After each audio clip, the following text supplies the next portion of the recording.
Okay, here we go. Okay, so again, this is Kelly Harbaugh with Working Homeschooler, and I am on today to talk about online schooling and the different options. In our conversation about states and where everybody is, we got into some questions about online schooling. And so I have a little more notes this time than usual because I want to make sure that I cover all of the basics. So if you'll bear with me on that. When it comes to online schooling, things have changed a lot since, say, the 10 years ago whenever I started homeschooling. It seems that when the popularity of homeschooling started to really take off, that a lot of schools started offering a remote option. And so the options out there for online schooling kind of went all over the place. And for somebody who is new to this, it can be really hard to pull apart and differentiate what is what. So I'm not really going to tell you any of these are wrong, but I'm going to make sure you understand the difference between each one of these. And then I'm going to tell you why I advocate a little bit more for the pure homeschooling option, just because of some of the principles I teach here. But that doesn't mean that one of these other options won't work for you. So if we're good with that, I will walk through the difference. The best way for me to explain the differences between these is to give you kind of the real in-person counterpart for each one of these. So for online public school, if you think about online public school as a remote version of the public school that your child goes to, that's the best way to look at it. They are still enrolled in public school. They are primarily getting the same content. It may be a little different than what your local school is doing, but they're primarily working through the same agenda of subjects and testing for the same things. And it's not, contrary to popular belief, it isn't all screen time all day. My understanding is there's a mix of book work and online testing and teacher time. So it isn't on the screen all day. But technically you are not a homeschooler. Like, you are not registered as a homeschooler with your state. You are actually still registered as a public schooler. You're just doing it remotely. So an example of this is most states have Connections Academy. You'll see that here. We're in Tennessee. We get advertisements for Tennessee Connections Academy, but it gets advertised in different states as well. And in these cases, basically what's happening is the public school dollars are still going to your school system, and you are just learning remotely at home. So that is why these are the programs that you will usually see advertised as free, tuition free, and they will say homeschooling a lot. They'll say free, free homeschooling, but understand that they're doing that because they are actually competing with traditional homeschooling to keep those public dollars in the school system. So that's the way to look at online public school. It's a remote version of the online brick and mortar school that your kids would go to. Now, there are advantages to this. If you're not really having trouble with the content in your public school, if you just want to get your child out of an environment that's maybe not healthy, if they're being bullied or something like that, then this may be the option that works for you. But I do want to make sure that you understand this is where regulations will be. You wouldn't go to the homeschool laws and homeschool regulations to find out about online public schooling because you're actually just a remote public schooler. So you would go really directly to those people that are offering that to enroll and figure all of that out. So option number 2 is online private schooling. So again, think of this as, say, your local private school, your local Christian school, and doing it remotely. Now, I understand these programs are usually not connected with your your local brick and mortar school, but it is that same concept. If you are actually enrolling in an online private school, usually this will be advertised as the accredited option. There will be words such as admissions process and application for admission. They will usually advertise accreditation and certified teachers. You are actually just enrolling in a private school when you do this option. So again, you're not necessarily following under the homeschool laws in your state. You are choosing a private school and you're doing it remotely. Again, this might be an option that you find works well for you. A lot of the things that I talked about with the public school, those would be advantages. The things you would add here is if you're using a private school because you want faith content, or it may even be a secular school, but you are wanting a different type of content, like a classical curriculum or something like that. But again, these are schools that you are enrolling in remotely. So I hope that makes sense. I want to make sure I covered all the points. So an example of this one, I gave you the example of the online public school would be like the Connection Academy. An example of online private school that I see people say they're using a lot in forums is Acellus. Acellus is something where you're applying for admission and you're going to an online private school and you're paying private school tuition. The other thing is with both of these options, they are keeping your grades, they're keeping your records. That is your school. That's where the transcripts are going to come from. So those are all of the things, everything except the location, and that's really the best way for me to describe this. With online public school and online private school, you're really just changing the location that the work is done. You're not really becoming the decision maker in directing the school classes or directing how the school works. You will, in most cases, get to help your child choose between certain electives and things like that. But generally, you're just changing the location of where the work is done. And again, that may be all that you need. So that's okay if you decide to do that. So now let me explain the difference between what it means to be homeschooling using online curriculum. Because, and I'm sorry, I'm just trying to make sure I can see here. Okay, if you're homeschooling using online curriculum, this is the difference. Here's the real life version of this.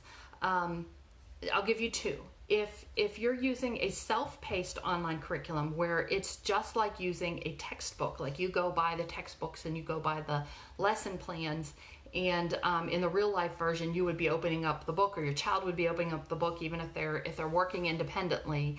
I'm sorry, it's the first time using my phone, so I'm probably looking in the wrong place a lot. I'll get used to that. So they will be working independently or with you, but it's just the materials. So a self-paced online curriculum is just the materials, such as mathhelp.com. There's a million of them. I could sit here and list a bunch, but mathhelp.com is an online math curriculum that's self-paced, where your child has certain things that they go through, and once they've mastered a certain area, they can move on to the next one. But they are not necessarily working through with a group or with a teacher where they have to stay on a certain pace. It is just like working through a book on their own, only they're doing it online. Now, the other version of homeschooling with online curriculum would be if they are taking a class online, but it's one piece that you've chosen out of everything you're doing with your homeschool. And in this case, you're still registered with your homeschool laws. In my state, I register with an umbrella school. So I am reporting between anything I teach myself or my kids do independently, or tutorial classes or co-op courses, or even if they take dual enrollment classes online. When I do something like that, I still report the grades to my umbrella school, and I still report everything. I, as a parent, still report everything that is needed for the umbrella school to give the transcript. Now, in some states, you are your own private school, and so you're the one actually issuing the transcripts and issuing the report cards and the grades. And so that would be another analogy. If you're using online curriculum, or you're choosing some online classes as a homeschool, you are registered in whatever way that you need to be with your state to homeschool. And as the parent, you are directing that education, but that doesn't mean that you won't necessarily choose some other ways for your child to learn other than you teaching them one-on-one. So the other real life kind of parallel to this would be, say, co-op classes and tutorial classes. There were times when my kids took a tutorial class with a group that offered those classes. In fact, my daughter, her last 2 years of school, she did a lot of these. So she had a few different teachers that taught her in class, just like you would go to in a school. But the thing was, they reported the grades and the work to me. I reported them as a homeschooler to, my state method of reporting homeschool grades. She also took online dual enrollment classes with the college, and the college, of course, kept their own transcript, but I still had to report that to my umbrella school as a homeschooler. So the main difference is when you are using online curriculum as a homeschooling parent, you are actually registered as a homeschooler in your state, whereas these other options, online public and online private schools, you're not registered as a homeschooler. So the reason I say all of those things is because we got into discussion about state laws, and there gets to be confusion, like, can I homeschool if this online school is requiring this? Can I still, does that mean I can't homeschool? Well, that's not what that means. Homeschooling is legal in all 50 states. You don't, the only thing that you may run across is certain programs. For example, I think, here's a good example. I think, Patricia, you said that I don't know if it's online public or private, but you looked into a school that said they had to be in public school for a year. And that's probably true for the program that you were using. It's probably not your state law as far as can you homeschool or not. But I did send my daughter to a tutorial that, as it grew and had more and more people interested in it, and this was an in-person tutorial, but they did start putting a requirement that you had to be homeschooling a year before you could be accepted into that tutorial, because the growth was just exploding, and it seemed that they had an easier time integrating new students if the parents were familiar with homeschooling already and didn't view the tutorial as, oh, this is a private school, I'm going to drop off my kids and I'm not going to be involved, which tutorial is not like that. You can't just treat it as a private school. You still have to be involved and I don't mean involved like you volunteer at the co-op. I mean involved as far as understanding you're still the primary teacher and you're still responsible for going through the rest of the work during the week. So there are situations where you may, for a specific program, a specific tutorial, a specific online program, where they may say, you need to have this, or you need to do this, or you need to accomplish this, or you need to have this type of test score to enter this program. However, that is normally going to be something separate from your overall homeschool laws. I hope that has clarified that. Please feel free to ask questions. You can, type them in the comment box or message me if you have questions about the differences between them. But if you really just try to compare them to their counterparts, then it'll help you separate them.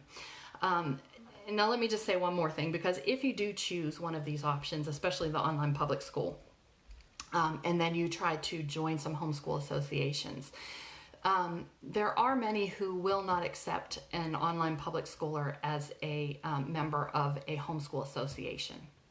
And I had mixed feelings about this in the beginning, because it does seem a little bit exclusive, like, they're just wanting some support and those types of things. But this is what it comes down to. Here's the reason. It doesn't really come down to saying we don't want people to do that. It's wrong. It's more of a nature of protecting the nature of homeschooling. And one thing that you will see in most of the content that you see we do either in the videos or on my blog post, especially because my content is primarily for working parents, you will see me talk a lot about freedom, parents having control over curriculum and pacing, and your children having the freedom to explore different things, to try out different things, and to do things that interest them. And you really experience that in the fullest way whenever you are registered as a homeschooler, even if you are picking and choosing different components where you have teachers or online programs or things like that, because you're trying them out and you can choose to continue that, to not continue that, but you're basically putting the program together for your child. And it is really... what happened is you had this group of people that really pioneered the effort to protect parental rights to be able to do that for their children and to be able to direct the education of their child. And when all of these other schools started offering these programs and promoting it as homeschooling, the fear is that that will muddy the waters, and that if we're not clear about the difference, then those rights will slowly start to be taken away, because what will be said is, well, if you want to homeschool, that's okay, but you need to go through this accredited school option. And that is different from what somebody might want to do if they're wanting to direct their child's education because they're wanting to customize it to their child's interests and needs. So I hope that is helpful too. When I try to tell you about these options, I want to make sure they're that you know what is available to you, and I don't want you ever to think that it's inferior or wrong to choose an online school. But here is what I do want to be careful of. I know I did an article on this, so I'm not going to rehash the whole thing, but I want you to understand what your position is as a parent before you make that decision, and your ability is as a parent, and what you can do as a working parent in directing that before you make the decision to online school. Because I am in different groups and forums where working homeschool moms are, and I see a lot of instances where there are moms saying, hey, we're trying this, but it's just not working out. But all they did was switch the location. They maybe, from what they describe, their child had a need more than taking the same content and switching the location, and they're still doing what the school says on the school's pace and the school's curriculum, and it still has to be. You've heard me talk about what happens when you have that deadline that this has to be done tomorrow, and you have to be on track with the rest of the class tomorrow. Those are the types of things that still happen in an online school because you're still moving at a pace with a class. And I understand there are some self-paced options out there, so those are things to explore. But I see moms say, I tried to work in homeschool and it's too much because the time involved in some of these school options is much, much greater, sometimes twice as much as if it would be if you were choosing the curriculum and just giving them what they need and just letting them study what they need to be able to master the material and move on. So I guess in summary, I just want to make sure that you understand these are different things. One option is homeschooling. The other two are remote public and private school options. Any of them, after you investigate them all and decide that it's right for you, is okay. But don't ever feel that because you're working that you have to do one of these online school options. You can still be the parent. You can still be in charge. You can still file as a homeschooler. You can still put together a custom curriculum, and you can do that using all of your own things. You can use buying curriculum and traditional book curriculum, and you can use some online materials and online classes and programs to do that. But don't ever choose one of these options out of fear that, well, I'm a working parent, I'm going to be busy, and I have to use the school option. Because what happens is that backfires. It takes the opposite effect a lot of time, and it takes too much time, and it feels too much overwhelming, and you don't get that freedom and that control and all of those things that I always preach about that make life easier when you're working and homeschooling. So you give up some of that freedom, and that's what I don't want to see somebody trying that, thinking that it's the only option, and then they get burnt out. They don't like it. It doesn't work out, and they think, well, this just isn't for me. If you try it, if you want to try it, that's fine. But if it's not working out for you, remember, you can homeschool traditionally as a working parent. You can do it. So just make sure that you check all of these out and you understand them thoroughly before you jump into a very involved program like this. And as long as you're making a good decision based on all of that, as long as you're making that decision in a place where you are confident that you can do this as a homeschooler if you want to, then and then you decide I'm still going to try out the online private school or something like that, then okay, I'm good with that.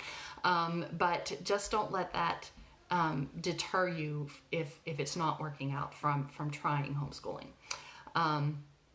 I hope that was helpful. Please let me know if you have any additional questions and we'll go through it. And it's good to catch up with you guys again. Have a good day.